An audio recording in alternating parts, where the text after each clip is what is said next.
예, 안녕하십니까. 자, 그래서 이제 말소기준권리, 자, 정리하시면요. 자, 이렇게 정리하시면 좀 좋겠습니다. 우리가, 자, 대통령들이 이렇게 오시면, 유명인이 오시면, 자, 경찰분들이 칸보이 하시죠. 칸보이 뭔가 하면, 자, 앞에 딱 이렇게 가서, 안내하는, 사이카 타고 쫙 하지 않습니까? 이 칸보이 할 때, 앞에 갑니까? 뒤에 갑니까? 경찰들이 쫙 이렇게 해서 앞에 쫙 가시죠. 그래서 어디 가느냐? 경찰이 앞에 간다. 저 앞에 가 정경아. 저 앞에 가 정경. 앞이 아니고 앞을 하죠. 저 앞에 가 정경. 저 앞에 가 정경. 저 앞 가 정경. 저 앞 가 정경. 예? 자, 칸보이 하고 나서 어디 가야 되겠습니까? 선배 집에 가서 라면 끓여 먹어야 되겠죠. 선배 집. 그래서 이럴 때 저 앞가 정경, 저 앞에가 정경, 이렇게 빼면 되죠. 저 앞에가 정경아. 그리고 나서 어떻게 해요? 선배 집에 가서 라면 끓여 먹자. 선배 집. 이렇게 외우시면 굉장히 쉽겠습니다. 그래서 저는 뭐예요? 저당권, 건저당권. 앞은 뭐예요? 압류, 가압류. 그리고 가는 무슨 가등기? 담보 가등기. 왜? 순위보전 가등기는 소유권을 가져가게 한 가등기니까 돈 받을 권리가 안 된다. 채권 신고하게 되면 담보 가등기가 된다 그랬죠. 송달 렉스에 채권 신고했다 그러면 담보 가등기가 되면서 말소기준 권리가 되고요. 그 다음에 전세권 같은 경우는 선배집, 선순위 있어야 되고요. 그 다음 뭐 해야 됩니까? 반드시 배당 요구해야지 돈 받을 거다. 배당 요구. 또 경매 신청하게 되면 배당 요구 한거와 같다 그랬죠. 채권가서 제출했으니까 배당 요구 한 것입니다. 집합 건물이든지 그 다음에 뭐다? 건물 전체 전세권이 되면 된다. 선배집. 경매 개시 결정 등기에서 이렇게 완벽하게 외우시면 실수하지 않을 것입니다. 그래서 저 앞가 정경, 저 앞가 정경, 선배집. 우리가 물속에 빠져나도 있지 않습니까? 이렇게 꼭 요거는 외우셔야 됩니다. 저한테 강의 들었다 그러면 암호가 이겁니다. 저 앞에 가정경, 뭐요? 선배집 하신 겁니다. 잊으면 안 돼요. 저 앞가 정경, 선배집. 이렇게 해서 외우시면 말소기준권리가 완벽하게 이해가 될 겁니다. 그리고 우리가 말소기준권리 논리로 해가지고 위에 쓰면 인수, 소멸된다 그랬죠? 그래서 말소기준권리보다 위에 있는 지상권, 가등기, 임차권, 돈 받을 권리가 아닌 권리들, 이런 권리들은 무조건 인수가 됩니다. 그런데 돈 받을 권리가 아니면서 이 순에 상관없이 말소기준 권리보다 밑에 있더라도 무조건 인수해야 될 권리가 있습니다. 그러니까 이거는요 무조건 외워야 됩니다. 방법이 없어요. 말소기준 권리보다 밑에 있더라도 무조건 인수해야 될 권리가 4가지가 있습니다. 이것이 뭔가 하면요 유치권, 공사했는데 공사업자가 공사했는데 소유자가 돈을 안 줘요. 그럴 경우에 할 수 있는 것이 뭐다? 유치권 주장할 수 있죠. 유치권 행사 중 있지 않습니까? 이것은 순위에 상관없이 무조건 인수하는 권리입니다. 그래서 대출 받을 때도 유치권 금액만큼 빼고 유치권 채권 신고합니다. 그 금액만큼 빼고 대출을 해줍니다. 그리고 법정지상권 같은 경우도 무조건 인수해야 됩니다. 요것은요 나중에 심화과정 때 특별히 다시 강의를 심도 있게 할 겁니다. 그리고 예고등기. 이게 예고등기는 지금 10년도에 없어졌습니다. 그래서 지금 잘 예고등기가 없어요. 그래서 예고등기는 지금 소송이 진행되고 있다는 것을 나타내기 위해서 하는 것이 뭐냐? 미리 경고. 낙찰자들에게 예고하는 겁니다. 예고등기라는데 없어지면서 지금 가처분으로 대신했습니다. 그래서 소유권 다툼의 가처분이나 아니면 건물 철거를 위한 건물에 건물을 못 팔게 묶으라는데 이거 샀어요. 이런 경우에 배후소유권이 안 넘어오는 겁니다. 이 2가지 권리는 순위에 상관없이 무조건 인수해야 됩니다. 그래서 전체 4가지 뭐예요? 유치권, 법정지상권, 예고등기, 그다음 소유권 다툼이나 건물 철거를 위한 가처분 이런 것들은 무조건 순위에 상관없이 인수해야 됩니다. 요 4가지는 반드시 암기하셔야 되고요. 그 다음에 소멸권리에서 있지 않습니까? 말소기준권리보다 밑에 있으면 무조건 소멸된다 그랬죠? 가등기 하도 강조하니까 가등기가 밑에 있으면 또 뭐 긴장하시는데 긴장할 필요 없습니다. 말소 기준권리 밑에 있는 가등기는 무조건 소멸. 임차권? 아이고 억울해서 어떻게 소멸. 억울해도 소멸입니다. 왜? 있는 걸 보고 들어갔으니까 본인이 책임져야 되겠죠. 소멸되고요. 그다음에 전소유자 가압류. 이것이 자 문제가 되는데요. 이런 경우는 현 민사집행법은요. 법원 실무에서 전액을 배당해주고 소멸시킨다. 전소유자 가압류는요. 전액을 배당해주고 소멸시킨다. 보시면 되겠습니다. 자, 요건요. 간단하게 보고 넘어가면요. 자, 인수하는 권리. 아까 가처분 2개 있었죠? 소유권 다툼의 가처분이 있었습니다. 자, 김갑동 씨가 김원자 씨한테 이렇게 2억을 대여했어요. 근데 보니까 김원자 씨 집이 이렇게 있네요. 그래서 집에 대해서 이렇게 압류 넣으려고 딱 보니까 김원자 씨가 이 김갑동 씨가 하려고 하는 눈치를 딱 챈 거예요. 그러니까 김원자 씨가 어떻게 해요?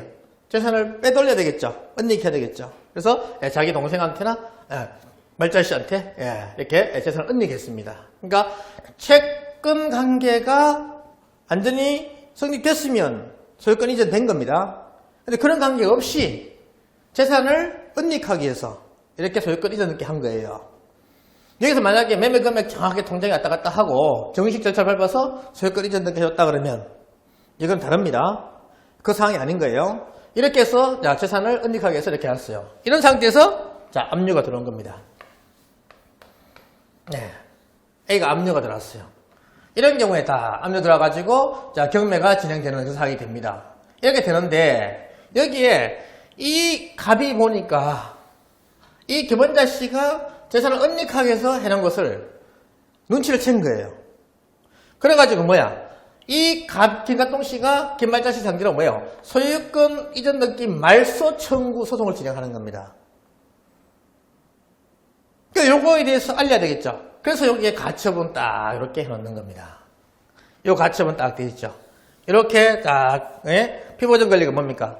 사회행위 취소로 인한 소유권 이전 등기 말소 청구권 되어 있죠. 자, 김원자 씨가 김말자 씨한테 재산을 소유권 이전 등기 한 것은 뭐예요? 사회행위다.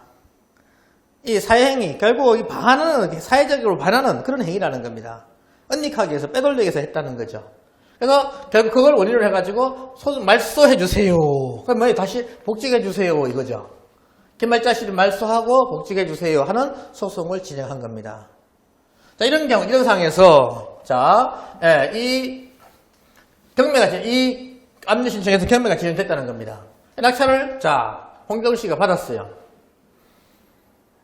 이런 경우에 홍길동 씨에게 소유권이 넘어가느냐, 안 넘어가느냐 하는 문제입니다. 그래서 이런 경우에, 자, 이 김갑동 씨가 패소했어. 그러면 정당하다는 거죠. 그러니까 소유권이 확정이 됩니다. 그러면 어떻게 된다? 소유권자 홍길동은 소유권을 취득하게 되는 거예요. 그런데 만약에 김말자 씨가 사행위한 것이 밝혀져가지고 져버렸어. 이 김갑동 씨가 성소했어. 그럼 어떻게 해요? 소유권 소멸되면서 이 홍길동 씨 소유권도 소멸되는 이런 사건이 벌어지게 됩니다. 그래서 어떻게 된다? 소유권은 다시 김원자 씨한테 회복되는 이런 사건이 벌어진다는 거죠. 그래서 이런 가처분, 이걸 원인으로 해서 해는 가처분이 있으면 김갑동 씨가 패소할 것 같으면 낙찰받으시면 됩니다. 그런데 김갑동 씨가 성소할 것 같으면 낙찰받으면 안 되죠. 그래서 이 상황, 소송 관계를 정확하게 아시는 분은 패소할 가능성이 많다 그러면 낙찰받으면 되겠죠. 그래서 정보력이 굉장히 중요한 겁니다.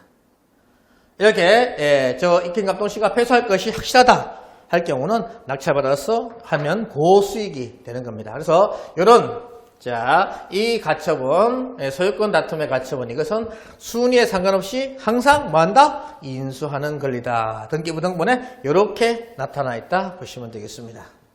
이렇게 되고요. 그 다음, 보시면, 자, 이렇게, 실제로 나왔던 물건인데요. 농지입니다.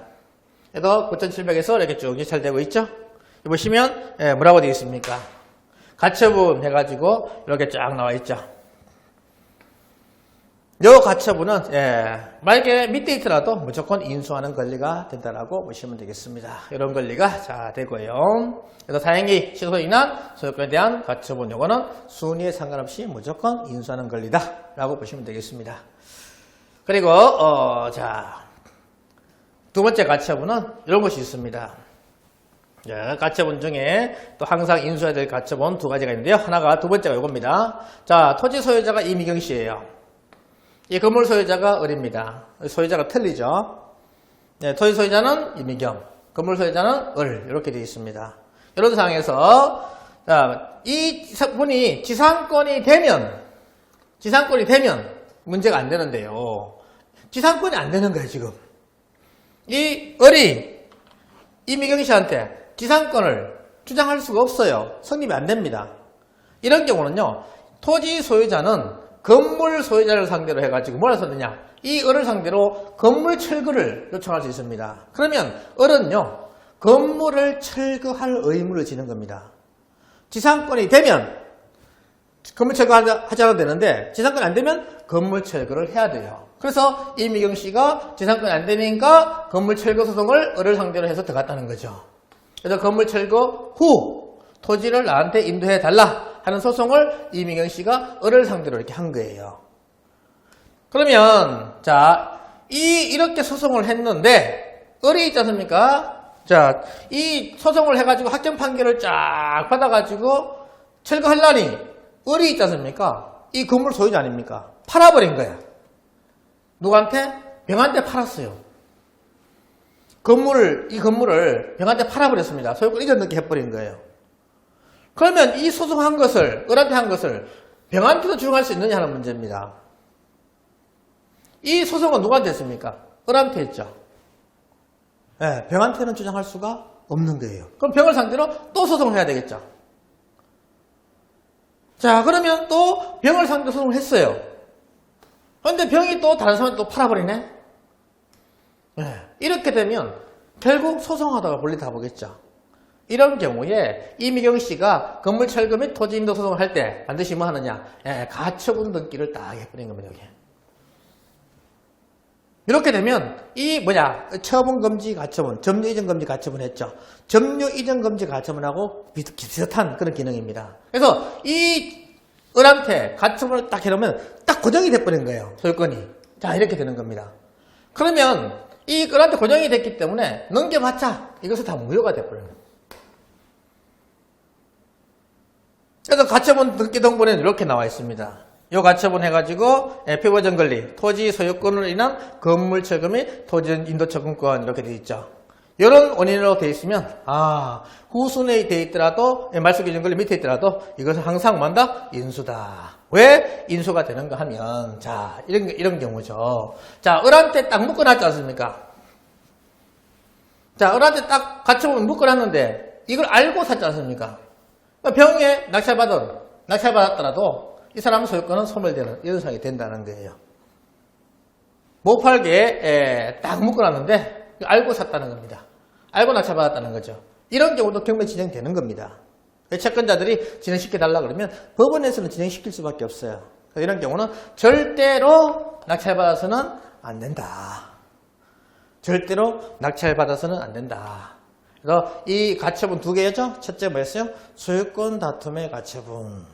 그래서 이 아까 김갑동 씨가 성소하게 되면 소유권이 안 넘어가는 것이고, 이것도 마찬가지로 가처분 딱 돼 있으면 소유권이 넘어가더라도 결국 소멸되는 이런 상황이 되니까 이런 경우 건물만 경매되는 이런 경우는 주의를 하시라 말씀드립니다. 이런 경우는 낙찰받으면 안 됩니다. 이거 낙찰받아가지고 손해보는 경우가 발생하더라고요. 자, 보시면요. 자, 토지는 매각 제외되어 있죠. 건물만 매각이죠. 이렇게 되면 이제 우리는 법정지상권 해가지고 저는 적극적으로 이런 물건을 입찰합니다. 제가 뭐 몇 건 낙찰받아가지고 해결하고 현재 또 요거 진행하는 그런 케이스도 있습니다. 그래서 저는 지금 법정지상권, 유치권, 뭐 지분 이런 것들 있죠. 이런 것들을 집중적으로 투자를 합니다. 그래서 이런 물건이 재미있어요. 자, 그래서 이렇게 되는데요. 자, 되는데 굉장히 유찰이 많이 됐죠. 자, 여기 보시면 자, 경매 신청이 됐고요. 가처분이 붙어 있죠. 뭡니까? 토지 소유권에 기한 방해 배제 청구권 되어 있죠. 이것이 아까 말한 그겁니다. 건물만 경매되면서 토지는 매각 제외되어 있지 않습니까? 건물만 되면서 건물에 대해서 뭐예요? 아까 보시면 자, 토지 소유자가 건물 소유자가 있지 않습니까? 건물만 되면서 이 지상권이 안 되는 거예요. 지상권이 안 되면 어떡합니까? 토지 소유자가 이 건물 소유자한테 뭐 할 수 있어요? 야, 네 건물 철거하고 나한테 토지를 임대해도 하는 소송을 한다 그랬지 않습니까? 근데 건물만 지는데 내가 낙찰받았어. 예. 결국 뭡니까? 가치로 못 팔게 딱 묶어놨는데 낙찰받아봤자 소유권이 안 넘어간다는 거죠. 그래서 이런 경우는 낙찰받아서는 안 된다. 후순위에 있더라도 이런 경우는 낙찰받으시면 안 됩니다. 이런 것들 자 인수한다고 딱 적혀있죠. 인수한다고 딱 적혀 있습니다. 그래서 이런 경우는 낙찰받아서는 안 된다라고 보시면 되겠습니다. 그래서 토지 소유자의 건물에 대한 가처분 이걸 인수하니까 낙찰자 소유권 이전 불가다. 그래서 계속 떨어지는 겁니다. 이거는 낙찰받으면 안 됩니다. 법정 지상권 물건은 권리분석 잘 하시면 낙찰받으면 되는데 이 물건은 낙찰받으시면 안 된다 하는 거 말씀을 잘 드립니다.